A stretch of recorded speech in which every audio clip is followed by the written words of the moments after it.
शुभ प्रभात पिला माने मु रिंकी प्रधान टांगरपाली गवर्नमेंट यूजीएचएस स्कूल अध्यापिका स्वागत करछि आज समस्त को आम सुंदरगढ़ वर्चुअल क्लास को पिला माने आज आम नवम श्रेणी साहित्य बहिर ओडिया साहित्य कथा प्रसंगटी को पढ़िबा जार जोटा कि सिलेबस कमिटी द्वारा लिखित होईछि। तेणु आज आम ए प्रबंध रे ओडिया भाषार उत्पत्ति तार विकास विषय आज आम पढ़िबा। तेणु विषयटी को माने ओडिया साहित्य कथार विकास को पढ़िबा आगरु आम सर्वप्रथमे भारतीय भाषा गुड़िकर विकास विषय देखि नेबा। ताहले चलो स्मार्ट बोर्ड आडू जीवा।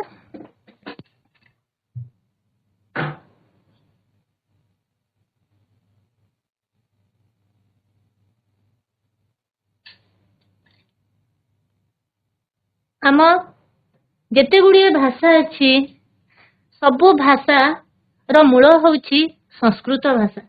समस्त भाषा संस्कृत भाषार सृष्टि होइछि। तेणु संस्कृत को आदि संस्कृत भाषा होउछि समस्त भाषार जनक। ए संस्कृत भाषाटी समस्त टिके कठिन समस्त याकू सहजरे बुझी पारंतिनी कहि पारंतिनी। तार ए कठिनता दृष्टि ए संस्कृत भाषाटी धीरे धीरे कौन है ना परिवर्तन होगा लगिला। ए संस्कृत भाषा को पंडित माने बुझी पारतिले राजकीय भाषा हिसाब रे थिला।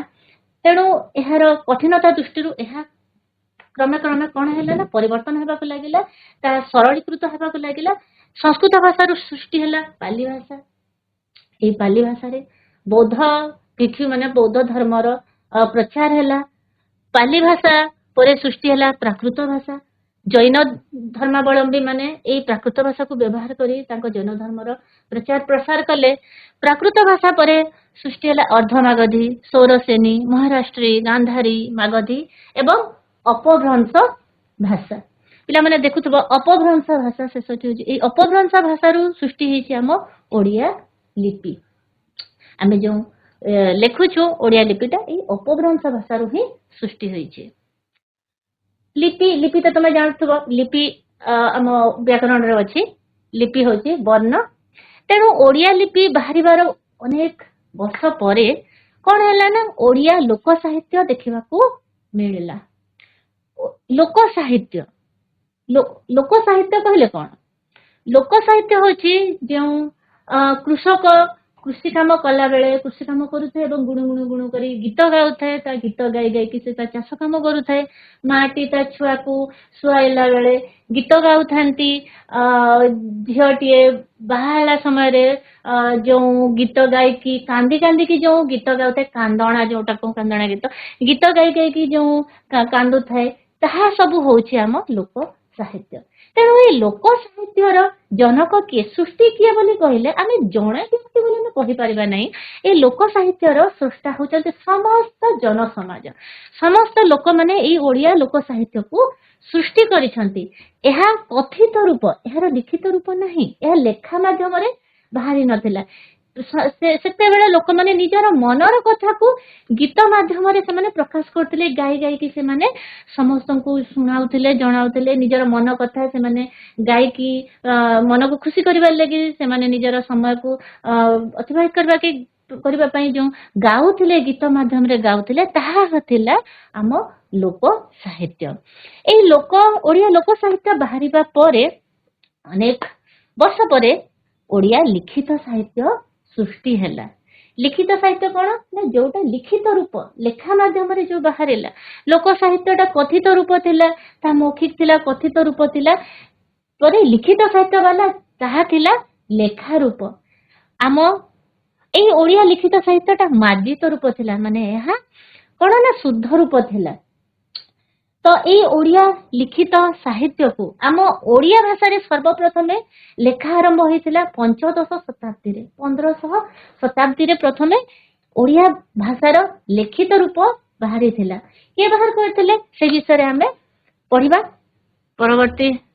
हां आम कहली मु आम लिखित साहित्य को सर्वप्रथमे के बाहर करथिले ये होचंती कवि सारला दास।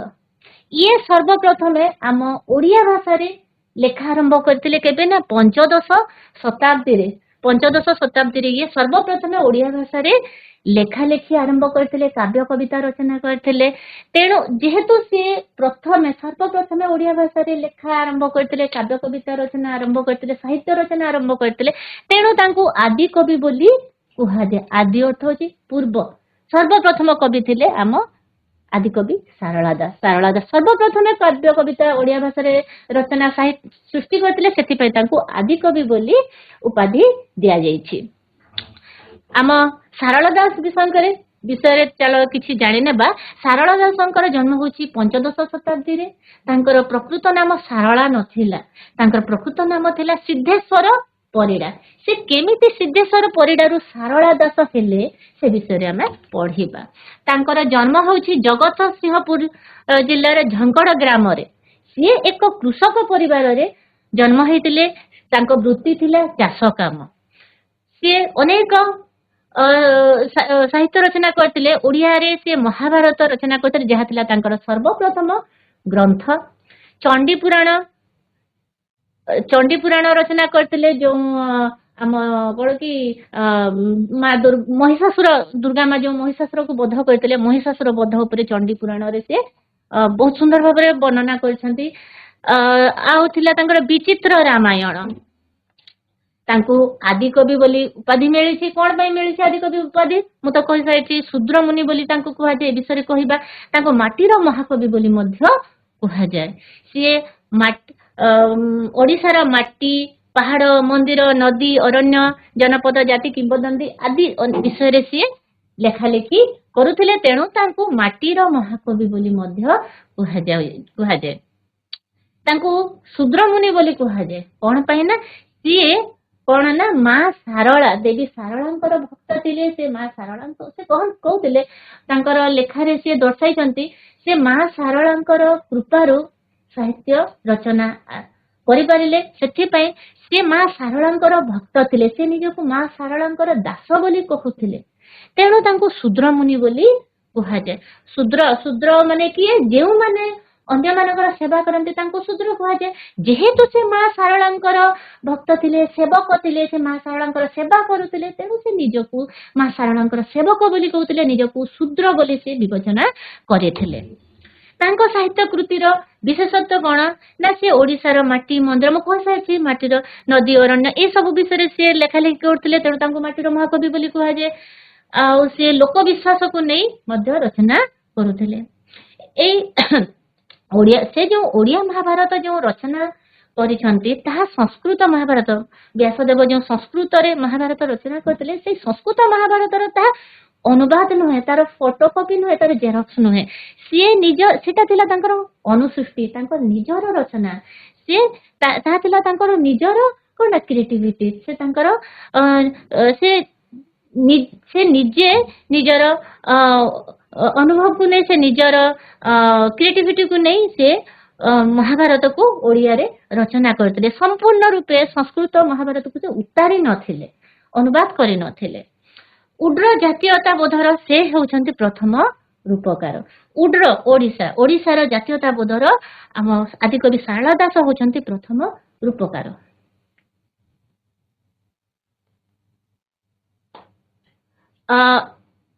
ଆଦିକବି ସାରଳା ଦାସଙ୍କ ପରେ ଖାଲି ଆଦିକବି ସାରଳା ଦାସ ଓଡ଼ିଆ ଭାଷାରେ ଲେଖି ନଥିଲେ। ସେ ଓଡ଼ିଆ ଭାଷାରେ ଲେଖିବା ଆରମ୍ଭ କଲା ପରେ ଅନ୍ୟମାନେ ଅନେକ ଗୁଡ଼ିଏ କବି ଓଡ଼ିଆ ସାହିତ୍ୟ ରଚନା କରିଥିଲେ।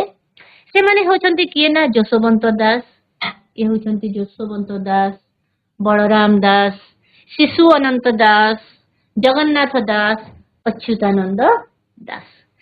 ଏଇ 5 ଜଣ ବ୍ୟକ୍ତି ମଧ୍ୟ ଓଡ଼ିଆ ଭାଷାରେ ସାହିତ୍ୟ ରଚନା କରିଥିଲେ। ଏଇ 5 ଜଣ ବ୍ୟକ୍ତିଙ୍କୁ କଣ କୁହାଯାଏ ନା ପଞ୍ଚସଖା କୁହାଯାଏ। 5 ଜଣ ଯେହେତୁ ଏମାନେ, ୟାଙ୍କୁ ପଞ୍ଚସଖା କୁହାଯାଏ। ଏମାନେ 16ଶ ଶତାବ୍ଦୀରେ କାବ୍ୟ କବିତା ରଚନା ଆରମ୍ଭ କରିଥିଲେ। 16ଶ ଶତାବ୍ଦୀରେ ୟାଙ୍କ ରଚନା ଦେଖିବାକୁ ମିଳିଥିଲା। ତେଣୁ ଏଇ 5 ଜଣ ବ୍ୟକ୍ତି ଦେଖ, ତାଙ୍କ ସରନେମ୍ କଣ ଅଛି ନା ଦାସ। ଯଶୋବନ୍ତ ଦାସ, ବଳରାମ ଦାସ, ଶିଶୁ ଅନନ୍ତ दास, अच्युतानंद दास, जगन्नाथ दास, समस्त कौन सरनेम हूँ दास। एई दास टा तमे तांकर सरनेम बोली भाबिब नाही, यह तांकर टाइटल नुहे, तांकर कौन ना तांकर वर्ग नुहे, सेमानंकर प्रकृत नाम अलगा थिला। से माने निजे समस्ते निजकु दास बोली विवेचना करिसंती, निजकु दास बोली कहिसंती। कारण ए समस्त कवि माने जेमिति बलराम जेमिति सारला दास निजकु दास बोली कहउतले, एई समस्त कवि माने मध्य निजकु भगवानंकर दास कहउतले। ए समस्ते भगवान जगन्नाथंको जगन्नाथंको निजर आराध्य देवता बोली मानिथिले। से माने जगन्नाथंको निजर जगन्नाथंकर सेवक बोली निजकु भाबुथिले। समस्ते भक्तिमूलक काव्य कविता रचना करुथिले, तांको साहित्य रे भक्ति भाव देखिबाकु मिलुथिला। समस्ते भगवानंकर भक्त थिले, से माने भगवानंक पाखरे निजकु संपूर्ण रूपे उत्सर्ग करि दैथिले, निजर जीवन को संपूर्ण रूपे उत्सर्ग करि दैथिले। तेणु से माने निजे भगवानंकर दास बोली निजकु विवेचना करथिले एवं निजकु दास बोली विवेचना करुथिले, भगवानंकर सेवक बोली विवेचना करुथिले। समस्त निजकु भगवानंकर दास बोली विवेचना करुथिले। सेथिपई सेमानकर अंतरे कोन ना दास लागिछि, समस्ते निजकु दास बोली कहउथिले। तेणु एई 5 जण व्यक्ति थिले। 5 जण व्यक्ति को नै पंचसखा जुगर आरंभ होइतिला। तांको विषय नेक्स्ट स्लाइड रे पढ़िबा। तो पंचदश शताब्दी रे सारला दास, पंचदश शताब्दी रे सारला दास परे षोडश शताब्दी आरंभ होला। तापरे आम पंचसखा जुगर आरंभ होला। एई पंचसखा माने जगन्नाथ क्षेत्र को प्राधान्य दउथिले। से माने कोन ना जगन्नाथंको प्राधान्य दउथिले, जगन्नाथंको प्राधान्य दउथिले। तांको साहित्य रे भक्तिमूलक भक्ति भाव देखिबाकु मिलुथिला। सेही समय रे प्रताप रुद्र देव थिले आम ओडिशार गजपति राजा, ओडिशार गजपति थिले षोडश शताब्दी रे। किए ना प्रताप रुद्र देव। तांको समय रे 1510 ख्रीष्टाब्द रे श्री चैतन्य ओडिशा को आसिले। श्री चैतन्य किए थिले? श्री चैतन्य थिले जे कि संकीर्तन माध्यम रे भक्ति करथिले, संकीर्तन रो से आरंभ करथिले। सी आसीथिले ओडिशा को। से ओडिशा को आसीकी आम पंचसखा मानंकु निजर पंचसखा मानंकु मानिले। से पुरी रे अवस्थान करथिले। कोठी? पुरी रा जगन्नाथ क्षेत्र रे रहिथिले से। एवं पंचसखा मानंकु देखि प्रभावित होई तांकु निजर तांकर आत्मा बोली सी विवेचना करथिले। पंचसखा माने हेले तांकर आत्मा। पंचसखा माने कोन ना शून्यवाद उपरे गुरुत्व देथिले। पंचसखा माने शून्यवाद उपरे गुरुत्व देथिले। से माने शून्य को, से माने कोनोसी पिंड को, से माने कोनोसी मूर्ति फोटो चित्र को से माने पूजा कर नथिले। से माने शून्य को से माने पूजा करथिले, शून्य को मानुथिले। से माने पिंड को ब्रह्मांड कल्पना करथिले। से माने जाति को मानिले नहीं, जाति भेद तांकर पाखरे रहिला नहीं। से माने जाति को न मानिले, से माने मानिले मनीष को, समस्त मनीष समाज को। से माने कौन से निर्दिष्ट जाति को मानिले नहीं। से माने समग्र मनीष को गोटे जाति बोली से माने विश्वास कले। से माने निजको शूद्र बोली घोषणा करथिले। शूद्र अर्थ सेवक। से माने निजको शूद्र कहथिले। मु त आगरु कहि सारिछि शूद्र कोन पय कहथिले। से माने भगवान को भक्ति करथिले। से माने भगवान कर सेवक बोली निजको भाबुथिले। सेति पय से माने निजको शूद्र बोली घोषणा करथिले। सारला दासंक ठारू आरंभ करी पंचसखा पर्यंत जो शूद्र चेतनाटी बलिष्ठ होई उठिला, ताहा ओडिया जाति को एक मानववादी भावना रे उद्बुद्ध कला। से माने जो जाति को जो मानिले नहीं, से माने सृष्टि कले ना मानववादी भावना। समग्र मानव तांको पई गोटे, समग्र मानव गोटे, से माने गोटे जाति सृष्टि करथिले, ताहा थिला मानव जाति। पंचसखा ही जगन्नाथ को केन्द्र करी मानव मैत्री हेले उद्बोधक। श्री चैतन्य को विषय मु कहितली। ई होउछंती श्री चैतन्य जे कि कृष्णଙ୍କର भक्त ଥିଲେ से संकीर्तन माध्यम से थिले कोठिकार ना से थिले जणे बंगला ये सब ଆମ ଦେଶରେ ସଂକୀର୍ତ୍ତନ ର ପ୍ରଚାର କରିଥିଲେ ତାଙ୍କଠାରୁ ହିଁ ସଂକୀର୍ତ୍ତନ ସୃଷ୍ଟି ହେଇଥିଲା। ଶ୍ରୀ ଚୈତନ୍ୟ ପ୍ରେମ ଭକ୍ତି ପ୍ରଚାର କଲେ ମାତ୍ର ତାଙ୍କର ତିରୋଧାନ ପରେ 1533 ଖ୍ରୀଷ୍ଟାବ୍ଦରେ ତାଙ୍କର ମୃତ୍ୟୁ ହେଲା। ତାଙ୍କ ମୃତ୍ୟୁ ପରେ ଏହି ପ୍ରେମ ଧର୍ମ ଓଡ଼ିଶାରେ ଆଉ ପ୍ରଭାବ ପକାଇ ପାରିଲା ନାହିଁ। ସେ ବଳରାମ ଦାସଙ୍କୁ ମାନ୍ୟତା ଦେଲେ। ଜଗନ୍ନାଥ ଦାସଙ୍କୁ ସେ ଅତି ବଡି ବୋଲି ସେ ଜଗନ୍ନାଥ ଦାସଙ୍କୁ ଅତି ବଡି ବୋଲି ଘୋଷଣା କରିଥିଲେ। ଜଗନ୍ନାଥ ଦାସଙ୍କୁ क्वेश्चन आसे अति बड़ी बोली काहाको कुहाजे अति बड़ी होउछंती किए ना जगन्नाथ दास तांकू अति बड़ी बोली उपाधि किए देइछंती ना श्री चैतन्य देइछंती। अच्युतानंद दास जसवंत दास शिशु अनंत दास समस्तଙ୍କୁ ସିଏ श्रद्धा निवेदन करथिले। पंचसखागण ओडिया भाषा रे गोटे नूतन सारस्वत परंपरा तैयारी करथिले। सही परंपरा दीर्घ काल धरी ओडिसा रे प्रभाव पकाइला और एबे मध्य प्रभाव पकाउछि। एही पंचसखा गोष्ठीर वयोज्येष्ठ कवि हेले किए ना बलराम दास। वयोज्येष्ठ कवि होइछंती किए ना बलराम दास। बलराम दास होइछंती पंचसखा मानक मध्यरु समस्तଙ୍କ ठारू सिए बड़ बयस बड़ वयोज्येष्ठ अर्थ समस्त बड़। तो क्वेश्चन आसे वयोज्येष्ठ पंचसखांकर वयोज्येष्ठ कवि किए ना बलराम दास। से महर्षि वाल्मीकि संस्कृत रामायण कथावस्तु अवलंबन रचना कले जगमोहन रामायण। बलराम दास लिखिछंती कौन जगमोहन रामायण बलराम दास लिखिछंती। जगमोहन से जो जगमोहन रामायण लिखिछंती ताहा संस्कृत रे जो रामायण अछि तार कथावस्तु को आधार करिकी से जगमोहन रामायण लिखिछंती। एहा दांडी वृत्त रे रचित हेछि। दांडी वृत्त पिला माने तुमे दशम श्रेणी रे पढिबो तुम ओडिया व्याकरण रे गोटे पाठटी अछि कोन ना छंद अलंकार अछि। ए छंदर गोटे विषय होछि ना छंद रे अछि दांडी वृत्त विषय रे अछि छंद रे। छंदटा कोन ना छंद ताहे ए क्लास रे कहि हबो नै।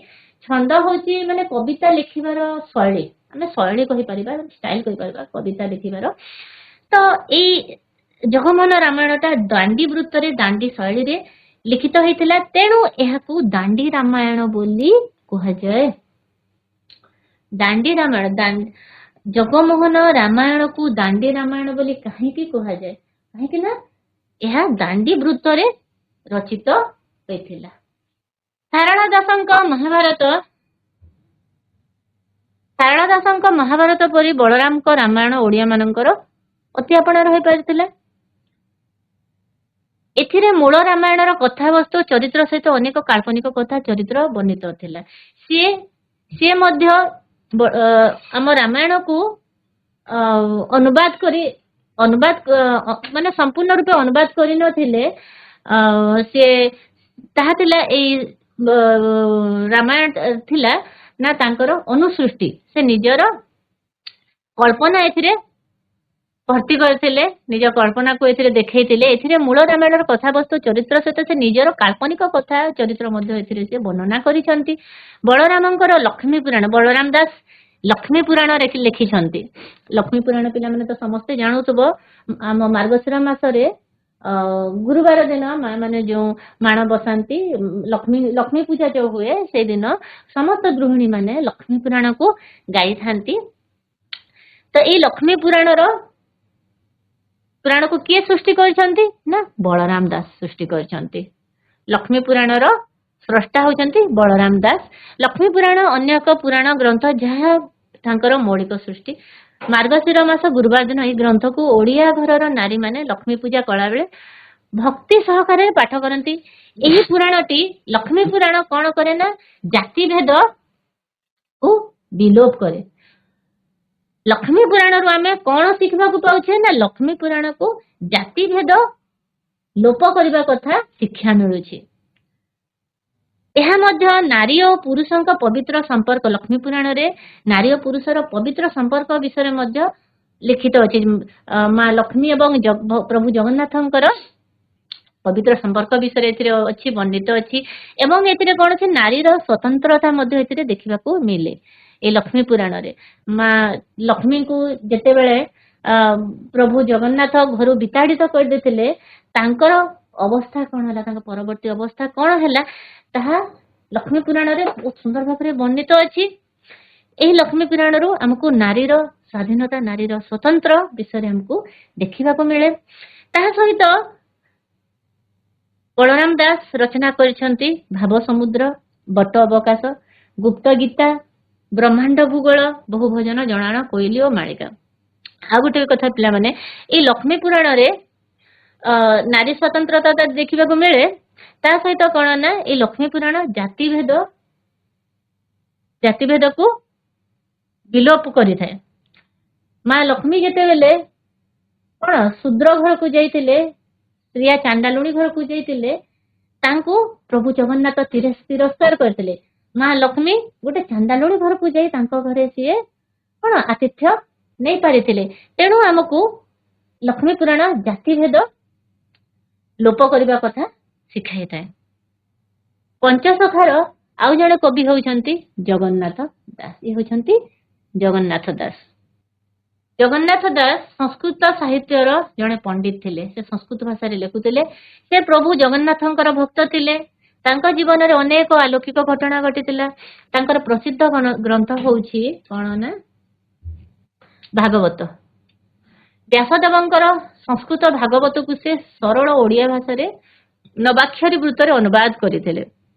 संस्कृत भागवत को किए रचना करिसंते ना व्यासदेव रचना करिसंते। व्यासदेवंक संस्कृत भागवत को सीए ना ओडिया भाषा रे बहुत सुंदर सरल भाषा रे ओडिया रे बहुत सरल भाषा रे सीए याको अनुवाद करिसंती एवं नवाक्षरी वृत्तर याको अनुवाद करथिले। नवाक्षरी वृत्त मध्य यह मध्य छंद पाठर एक विषय अटे। यह मध्य कविता लिखिबार एक शैली अटे नवाक्षरी शैली।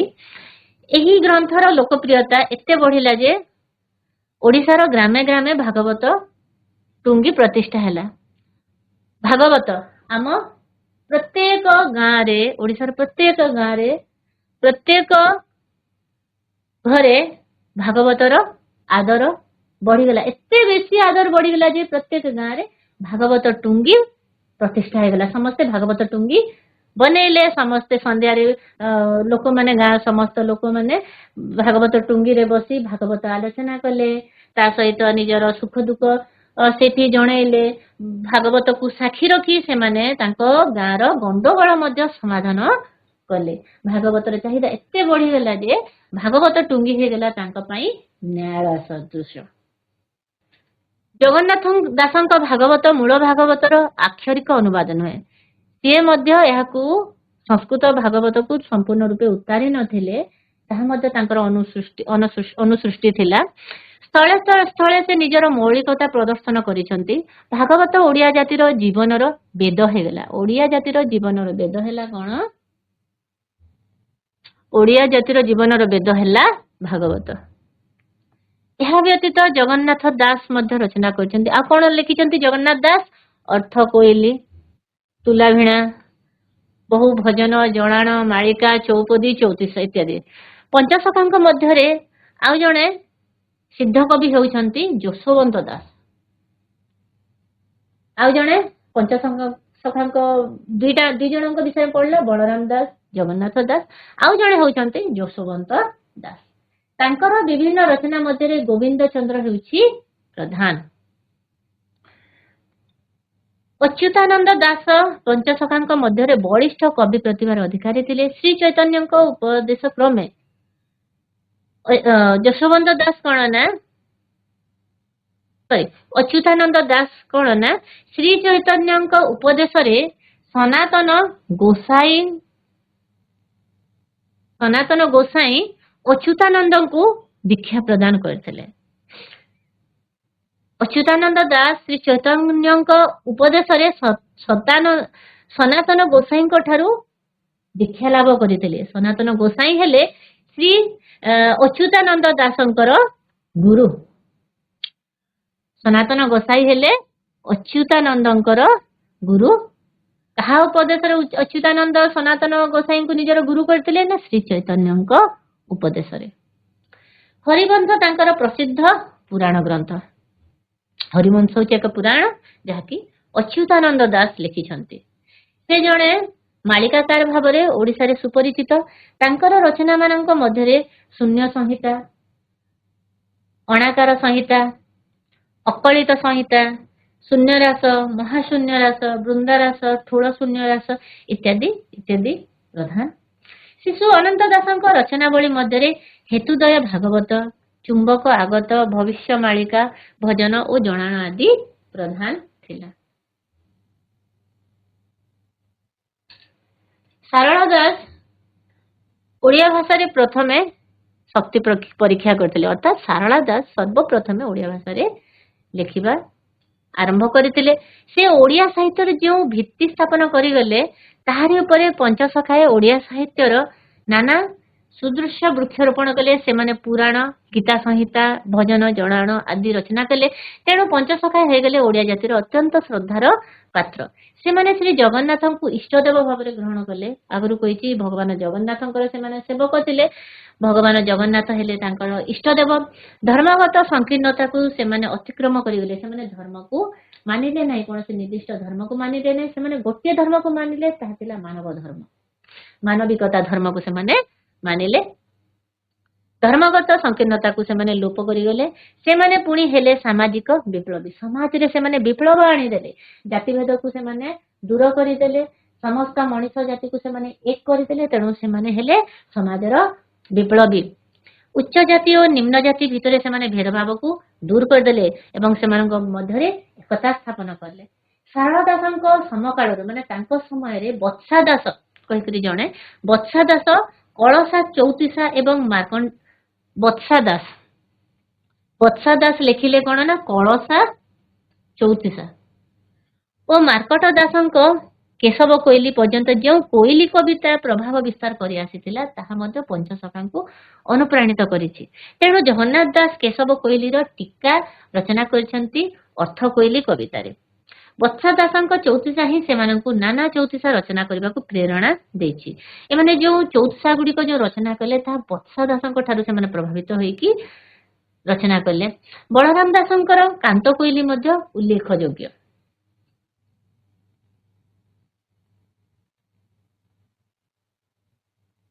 तो पंचसखा माने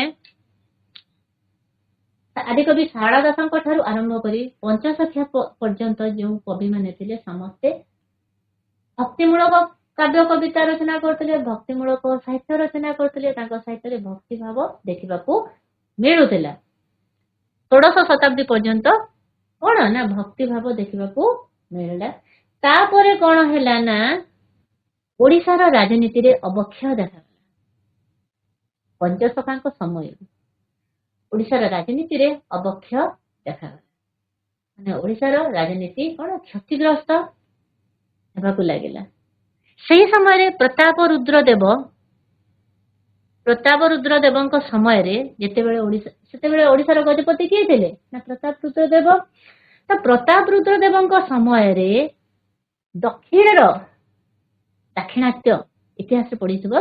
दाक्षिणात्य रे विजयनगर कहकरी गोटे राज्यटे थिला। से विजयनगर राज्यर राजा थिले किए ना कृष्णदेव राय। ये होचंती प्रताप रुद्रदेव आम ओडिसा गजपति। तो कृष्णदेव राय कौन कले ना ओडिसा आक्रमण। कृष्णदेव राय ओडिसा आक्रमण कले। दक्षिण ओडिसा केतेक अंचल को से अधिकार करनेले।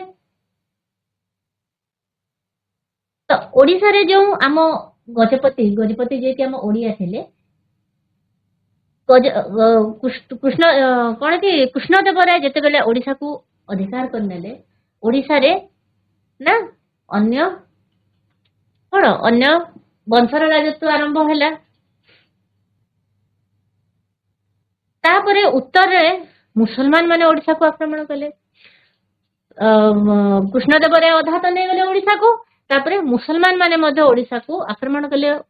केतेक अंश मुसलमान को हाथ रे पड़े गला। 1540 ख्रीष्टाब्द रे प्रतापरुद्र देवंकर कौन हैला ना मृत्यु हैला। प्रतापरुद्रंकर मृत्यु परे कौन हैला ना तांकर दी पुओ थिले। प्रतापरुद्रंकर दीटी पुओ थिले। से दुई पुओंकु कौन ना गोविंद विद्याधर मन रखिथबे ना एटा गोविंद विद्याधर जे कि प्रतापरुद्र देवंकर मंत्री थिले। गोविंद विद्याधर तांकर दुई पुओंकु प्रतापरुद्रंकर दुई पुओंकु हत्या कले एवं निजे ओडिशार राजा हेले। पुणी मुकुंद देव 1560 ख्रीष्टाब्द रे भोई वंशर शेष राजा को गादीच्युत करी ओडिशार गजपति हेले। हाँ मुकुंद देव भोई वंशर ओडिशा रे भोई वंश राजत्व चलुଥିଲା। से भोई वंशर शेष राजा को गादीच्युत कले आ सी हे गले ओडिशार गजपति। दिल्ली बादशाह अकबर सहित तांकर मित्रता थिला। तथापि बंगलार नवाब बंगलार राजा सेनापति थिले किए ना कला पहाड़। ये होउछंती कला पहाड़। ये बंगला नवाब रो सेनापति थिले। ये बहुत दुर्दांत व्यक्ति थिले। से तांको तलवार से ये कोन ना हिंदू धर्म रो विरोध थिले। तांको तलवार ये कोन करथिले सुना जाए। तांको तलवार से हम जते भी हिंदू देवादेवी थिले समस्त मुंड को ये छेदन कर देथिले। मुंड काटी देथिले। ये थिले हिंदू धर्म रो घोर विरोधी। तो कला पहाड़ द्वारा मुकुंद देव 1568 ख्रीष्टाब्द रे मृत्युवरण कले। मुकुंद देव थिले ओडिशार शेष राजा। तांकर मृत्यु परे ओडिशा संपूर्ण रूपे पराधीन हो गला। ओडिशा मुसलमान मानकर हाथ रे पड़ाई गला। तेणु ओडिशार जेहेतु मुसलमान मानक हाथ रे गला ओडिशार साहित्य रे भी मध्य यह प्रभाव पकाइला। प्रथमे अफगान मुसलमान ओडिशा को शासन कले। परे मोगल शासन प्रतिष्ठा लाभ कला। तापरे मरहट्टा माने ओडिशा को अधिकार कले। शेष 1803 ख्रीष्टाब्द पिला माने जानिथिबो इंग्रेज माने आम ओडिशा को अधिकार करे नेले। 16 शताब्दीर द्वितीय पर्वरु ओडिशा क्रमे खंड खंड हो गला। ओडिशा जो विशाल ओडिशा थिला ता कोन हला ना धीरे धीरे खंड खंड हो गला एवं ओडिशा तार गौरव हराई बसिला। ओडिशा रे देखा हला छोटे छोटे राज्य सृष्टि हला। से छोट छोट राज्यर राजा माने निजको सर्वेसर्वा बोली मानि नेले। आउ से माने समस्ते दरबार प्रतिष्ठा कले। से माने कोन कले ना से माने दरबार प्रतिष्ठा कले। से मानक दरबार रे समस्ते निज निज दरबार रे राज्यसभार सप्तांग मध्य कवि मानकु स्थान देले। समस्ते निज दरबार रे कवि मानकु जगह देले स्थान देले। से कवि माने राजा मानक पई स्तुति स्तव कले। राजा मानक ऊपर से माने साहित्य रचना कले। राजा मानक ऊपर से माने काव्य कविता रचना कले। राजांकर मन खुशी हला भलिया से माने काव्य कविता रचना कले। राजांको को केंद्र करी राजांको विषय रे से माने कविता लिखिले जहाकू सुनी राजा माने खुशी हे जाउतले। तेणु ओडिशार साहित्य रचना रे परिवर्तन देखागला। आगे जो भक्तिमूलक जो भगवान को केंद्र करी जो काव्य कविता रचना होउतला ताहा क्रमे परिवर्तन हे गला एवं ओडिशार साहित्य रे सृष्टि हैला कोन ना राजांको मन खुशी हैला भलिया काव्य कविता। राजांको विलास पई से माने काव्य कविता लिखुतिले। राजांको मन खुशी हैला भलिया से माने काव्य कविता लिखिले। सारला दास और पंचसखाए जो काव्य धारा सृष्टि करथिले ताहा रहिला नाही। तथापि एही धारा रे जो माने ग्रंथ रचना करथिले तो पंचसखांक परे अनेक कविगण ना राजांको ମାନେ ଭକ୍ତି କବିତା କୁ ଛାଡ଼ିଦେଲେ ସେମାନେ ରାଜାଙ୍କ ପାଇଁ ବିଳାସମୟ କବିତା ଲେଖିଲେ। ତଥାପି କିଛି ଜଣ ଭକ୍ତ ଥିଲେ ଯେଉଁମାନେ କି ଏଇ ଭକ୍ତି ଭାବକୁ ଛାଡି ନଥିଲେ, ଭକ୍ତି ଭାବକୁ ଧରି ରଖିଥିଲେ। ସେମାନେ ହେଲେ କିଏ କିଏ ନା ଶରଣ ଦାସ, ନାରଣ ଦାସ, ବାଲିଙ୍ଗା ଦାସ, ଦିବାକର ଦାସ, ଚୈତନ୍ୟ ଦାସ, ହାଡି ଦାସ, ଅରକ୍ଷିତ ଦାସ ଇତ୍ୟାଦି।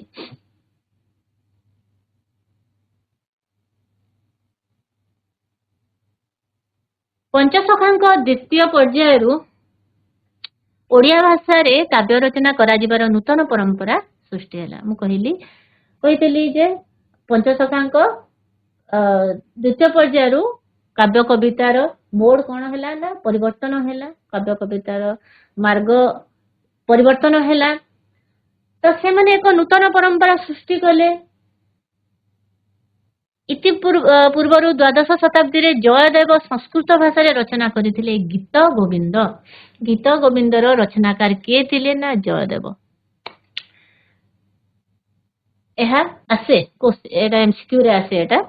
ଏହା ସରଳ ସାବଳୀଳ ଭାଷାରେ ଲଳିତ ଛନ୍ଦରେ ରଚିତ ଥିଲା। ରାଧାକୃଷ୍ଣଙ୍କ ଲୀଳା ଏହି କାବ୍ୟର ବିଷୟବସ୍ତୁ ଥିଲା। ଆସେ କ୍ୱେଶ୍ଚିନ୍, କେଉଁ କାବ୍ୟରେ ରାଧାକୃଷ୍ଣଙ୍କ ଲୀଳା ଦେଖିବାକୁ ମିଳେ?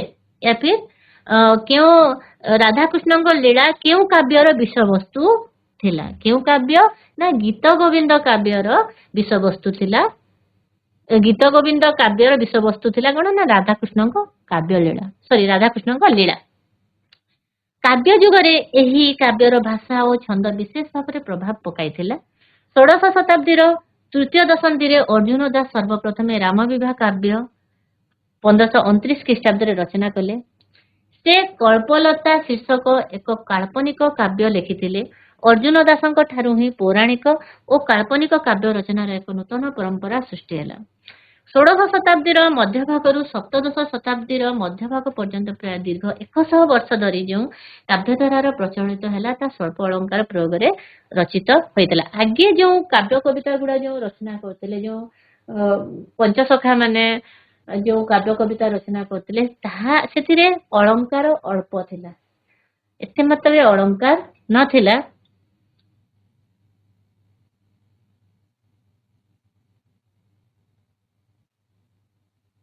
ମାତ୍ର ଯେଉଁ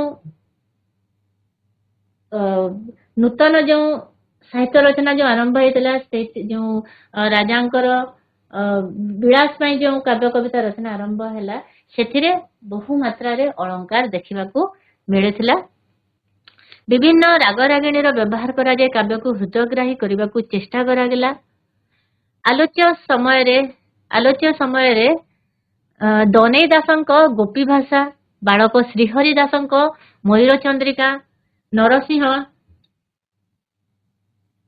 ନରସିଂହ ସେଣଙ୍କର ପରିମଳା, ଦିବାକର ଦାସଙ୍କ ଶ୍ରୀ ଜଗନ୍ନାଥ ଚରିତାମୃତ, ଦେବ ଦୁର୍ଲଭ ଦାସଙ୍କର ରହସ୍ୟମଞ୍ଜରୀ, ଶିଶୁ ଶଙ୍କର ଦାସଙ୍କ ଉଷା ବିଳାସ, ପ୍ରତାପ ରାୟଙ୍କର ଶଶି ସେଣା, ଦ୍ୱାରିକା ଦାସଙ୍କର ପରଚେତ ଗୀତା, ଶିବପୁରାଣ, ସଂସାରବୋଧ, ଚଉତିଶା, 6 ପୋଇ, 9 ପୋଇ, 13 ପୋଇ, ଦେବାନନ୍ଦ ଦାସଙ୍କର ବୈଚିତ୍ର ଗୀତା, କାର୍ତ୍ତିକ ଦାସଙ୍କର ରୁକ୍ମିଣୀ ବିବାହ, ଏଇଟା ସବୁ ସାହିତ୍ୟ ଗୁଡା। ଏଇଟା ବିଷ୍ଣୁ ଦାସଙ୍କର ପ୍ରେମ ଲୋଚନା, ରଘୁନାଥ ହରିଚନ୍ଦନଙ୍କର ଲୀଳାବତୀ, ପୁରୁଷୋତ୍ତମ ଦାସଙ୍କ କାଞ୍ଚି କାବେରୀ ଇତ୍ୟାଦି କାବ୍ୟ, ପୁରାଣ ଓ ତତ୍ତ୍ୱମୂଳକ ଗ୍ରନ୍ଥ ରଚିତ ହୋଇଥିଲା। କାଞ୍ଚି କାବେରୀ ଗୋଟେ ଆସେ, କାଞ୍ଚି କାବେରୀ କିଏ ରଚନା କରିଛନ୍ତି ନା ପୁରୁଷୋତ୍ତମ ଦାସ। ତଥାପି ଯେଉଁ କାବ୍ୟଧାରାଟି ନୂତନ କରି ସୃଷ୍ଟି ହେଲା ତାହା ହିଁ ହେଲା ମୁଖ୍ୟ। ତେଣୁ ଏହି ଯୁଗକୁ କୁହାଯାଏ ପ୍ରାକ୍ ରୀତି ଯୁଗ। ଆମ ଯେଉଁ କବିଗଣ ଭକ୍ତି ଭାବକୁ ଛାଡିକି ଯେଉଁ ରାଜାମାନଙ୍କ ପାଇଁ ଯେଉଁ ସାହିତ୍ୟ ରଚନା କଲେ, ସେମାନେ ଏକ ନୂତନ ସାହିତ୍ୟକୁ ଜନ୍ମ ଦେଇଥିଲେ। ସେହି ସମୟରେ ଏକ ନୂତନ ଯୁଗ ସୃଷ୍ଟି ହେଲା, ତାହା ଥିଲା କଣ ନା ରୀତି ଯୁଗ। ଏହି ଯୁଗକୁ ରୀତି ଯୁଗ ବୋଲି କୁହାଯାଏ। ରୀତି ଯୁଗର ସାହିତ୍ୟରେ ଭକ୍ତି ଭାବ ନଥିଲା, ସେଥିରେ ଅଳଙ୍କାର ଏତେ ମାତ୍ରାରେ ଥିଲା। ସେଥିରେ ସେ କାବ୍ୟ କବିତା ଗୁଡିକରେ ଅଳଙ୍କାର ପରିପୂର୍ଣ୍ଣ ଥିଲା। ତେଣୁ ସେହି ଯୁଗକୁ ରୀତି ଯୁଗ ବୋଲି କୁହାଯାଏ। ପ୍ରାକ୍ ରୀତି ଯୁଗର କବିମାନେ କାବ୍ୟଧାରାରେ ଭରିଦେଲେ ଅତି କଳ୍ପନା, ଲୋକକଥା ନୃତତ୍ୱ ଦେଶ ଭାଷା ଉପରେ ଗୁରୁତ୍ୱ ଦେଇଛନ୍ତି। ଏବେ କେତେ ଗୁଡେ ପ୍ରଶ୍ନ ଦେଖି ନେବା। ଓଡ଼ିଆ ଭାଷାର ଲିପି କେବେ ଉଦ୍ଭବ ହେଲା? ଓଡ଼ିଆ ଭାଷାର ଲିପି କେବେ ଆରମ୍ଭ ହେଇଥିଲା? କେବେ ଆରମ୍ଭ ହେଇଥିଲା ନା ଦଶମ ଏକାଦଶ ଶତାବ୍ଦୀରେ। ଲୋକ ସାହିତ୍ୟର ସ୍ରଷ୍ଟା କିଏ? କିଏ ଲୋକ ସାହିତ୍ୟକୁ ସୃଷ୍ଟି କରିଛନ୍ତି? ନିର୍ଦ୍ଦିଷ୍ଟ ବ୍ୟକ୍ତି, ଜନତା, ଲୋକ ସମାଜ, ଆଇମା। କିଏ? କାଳିଶଙ୍କରା, ସତା ସରଙ୍ଗୀ, କିଏ ଲୋକ ସାହିତ୍ୟର ସ୍ରଷ୍ଟା କିଏ? ଲୋକ ସାହିତ୍ୟକୁ କିଏ ସୃଷ୍ଟି କରିଛନ୍ତି? ଲୋକ ସମାଜ। କୌଣସି ଜଣେ ବ୍ୟକ୍ତି କରିନଥିଲେ, ସମସ୍ତ ଜନତା କରିଥିଲେ। ଶ୍ରୀ ଚୈତନ୍ୟ ପୁରୀ ଆସିଲା ବେଳେ ଓଡ଼ିଶାର କିଏ ରାଜା ଥିଲେ? ଗଜପତି କିଏ ଥିଲେ?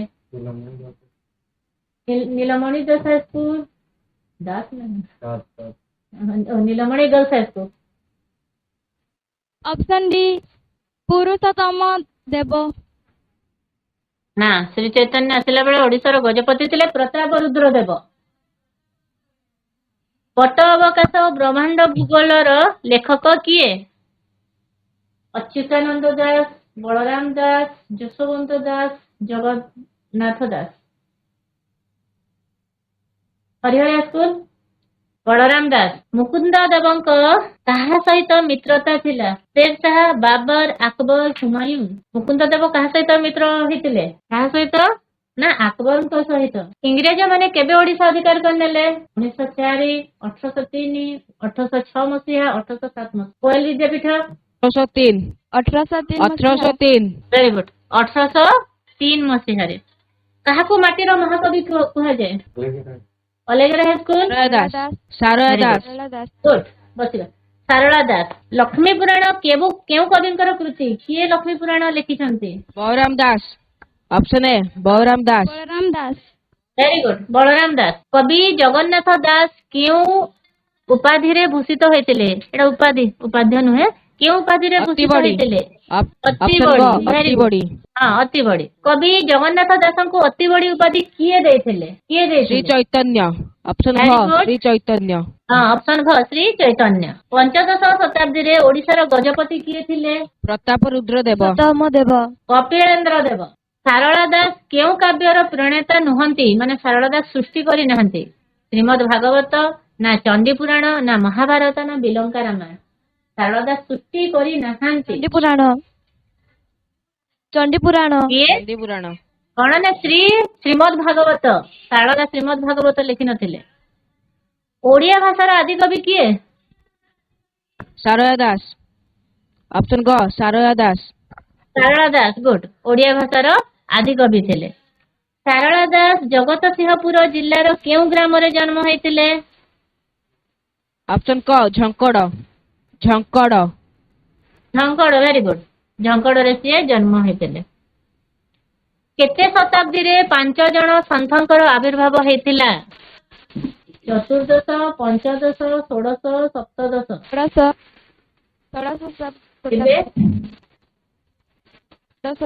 5 ଜଣ ପଞ୍ଚସଖା 16ଶ ଶତାବ୍ଦୀରେ। 5 ଜଣ ଭକ୍ତ କବି କେଉଁ ନାମରେ ପରିଚିତ ଥିଲେ? ତାଙ୍କୁ କଣ କୁହାଯାଉଥିଲା? ପଞ୍ଚବନ୍ଧୁ, ପଞ୍ଚସଖା। ଅପ୍ସନ୍ ଖ ପଞ୍ଚସଖା। ପଞ୍ଚସଖା କୁହାଯାଉଥିଲା। 16ଶ ଶତାବ୍ଦୀରେ ଉତ୍କଳର ଗଜପତି କିଏ ଥିଲେ? ପୁରୁଷୋତ୍ତମ ଦେବ, ପ୍ରତାପ ରୁଦ୍ର ଦେବ। ଅପ୍ସନ୍ ଖ ପ୍ରତାପ ରୁଦ୍ର ଦେବ। Very good. ପ୍ରତାପ ରୁଦ୍ର ଦେବ ଥିଲେ ଉତ୍କଳର ଗଜପତି। ଶ୍ରୀ ଚୈତନ୍ୟ କେତେ ଖ୍ରୀଷ୍ଟାବ୍ଦରେ ଓଡ଼ିଶା ଆସିଥିଲେ? 1505, 1504, 1510, 1515। 1515। ଅପ୍ସନ୍ ଘ 1515। 1510। ପଞ୍ଚସଖା କାହାକୁ ମାନିଲେ ନାହିଁ? ମଣିଷକୁ ମାନିଲେ। ଗୁରୁଙ୍କୁ ପଞ୍ଚସଖା ମାନେ ଜାତିକୁ ମାନିଲେ ନାହିଁ। ପଞ୍ଚସଖା ନିଜକୁ କଣ ବୋଲି ଘୋଷଣା କଲେ? ଭକ୍ତ ନା ସଖା ନା ଶୂଦ୍ର? ଭକ୍ତ। ନା ସେମାନେ ନିଜକୁ ଶୂଦ୍ର ବୋଲି ଘୋଷଣା କଲେ। ଶୂଦ୍ର ଅର୍ଥ ହଉଛି ସେବକ, ଯିଏ ଅନ୍ୟମାନଙ୍କର ସେବା କରନ୍ତି। ଯେମିତି ଶୂଦ୍ର ଜାତି ଅଛି, ଶୂଦ୍ର ଜାତି କଣ ସବୁଠାରୁ ନିମ୍ନ ଜାତି, ସେମାନେ ବ୍ରାହ୍ମଣ କ୍ଷତ୍ରିୟ ବୈଶ୍ୟ ତିନିଟା ଜାତିର ସେମାନେ ସେବା କରୁଥିଲେ କିଏ ଶୂଦ୍ର ମାନେ। ତ ଏଇ ଭକ୍ତ କବି ମାନେ ଏମାନେ ଭଗବାନଙ୍କର ସେମାନେ ନିଜ ଭଗବାନଙ୍କର ଦାସ ଥିଲେ, ସେମାନେ ଭଗବାନଙ୍କର ସେବା କରୁଥିଲେ, ତେଣୁ ନିଜକୁ ଶୂଦ୍ର ବୋଲି ଘୋଷଣା କରିଥିଲେ। ଠିକ ଅଛି, ନେକ୍ସଟ ଯିବା। ପଞ୍ଚସଖା କାହାକୁ କେନ୍ଦ୍ର କରି ମାନବ ମୈତ୍ରୀର ହେଲେ ଉଦ୍ବୋଧକ? କାହାକୁ କେନ୍ଦ୍ର କରି ସେମାନେ କବିତା ଶ୍ରୀ ଲେଖୁଥିଲେ? ଜଗନ୍ନାଥ ଶ୍ରୀ ଜଗନ୍ନାଥ ଜଗନ୍ନାଥ ସେମାନେ ଶ୍ରୀ ଜଗନ୍ନାଥଙ୍କୁ କେନ୍ଦ୍ର କରିକି ଲେଖୁଥିଲେ। ଜଗମୋହନ ରାମାୟଣର ଅନ୍ୟ ନାମ କଣ ଥିଲା? ଜଗମୋହନ ରାମାୟଣ ଦାଣ୍ଡି ରାମାୟଣ। ଅପସନ ଘ ଦାଣ୍ଡି ରାମାୟଣ।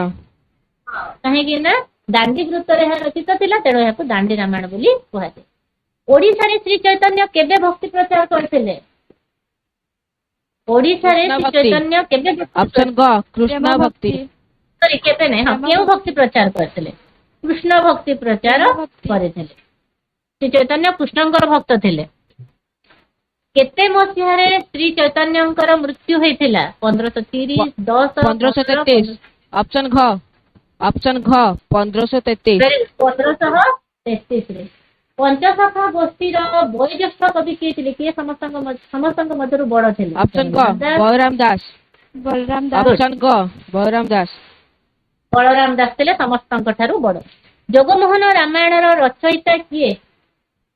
ବଳରାମ ଦାସ, ଜଗନ୍ନାଥ ଦାସ, ଉପେନ୍ଦ୍ର ଭଞ୍ଜ। ଅପସନ କ ବଳରାମ ଦାସ। Balaram Das, very good. ଓଡିଆ ଘରର ନାରୀ ମାନେ ଘରେ ଘରେ ମାର୍ଗଶିର ମାସ ଗୁରୁବାର ଦିନ କେଉଁ ଗ୍ରନ୍ଥକୁ ପାଠ କରନ୍ତି? ଅପସନ ଗ ଲକ୍ଷ୍ମୀ ପୁରାଣ। ଅପସନ ଗ ପୁରାଣ। ଲକ୍ଷ୍ମୀ ପୁରାଣ। କେଉଁ ପୁରାଣଟି ଜାତିଭେଦ ବିଲୋପ ପାଇଁ ଏକ ଆହ୍ୱାନ ଅଟେ? ମାର୍କଣ୍ଡେୟ ପୁରାଣ, ବାମନ ପୁରାଣ। ଲକ୍ଷ୍ମୀ ପୁରାଣ। ଲକ୍ଷ୍ମୀ ପୁରାଣ ଜାତିଭେଦକୁ ବିଲୋପ କରିଥିଲା ନା।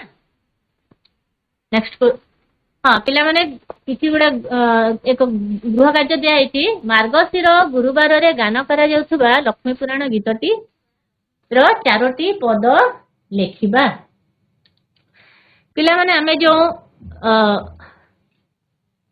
ଏଇ ଯୋଉ ଫଟୋ ଚିତ୍ର ଗୁଡା, ହଁ ଏଇ ଯୋଉ ପଞ୍ଚସଖା ମାନଙ୍କ ଯୋଉ ଫଟୋ ଚିତ୍ର ଦିଆହେଇଛି, ଏହା କାଳ୍ପନିକ।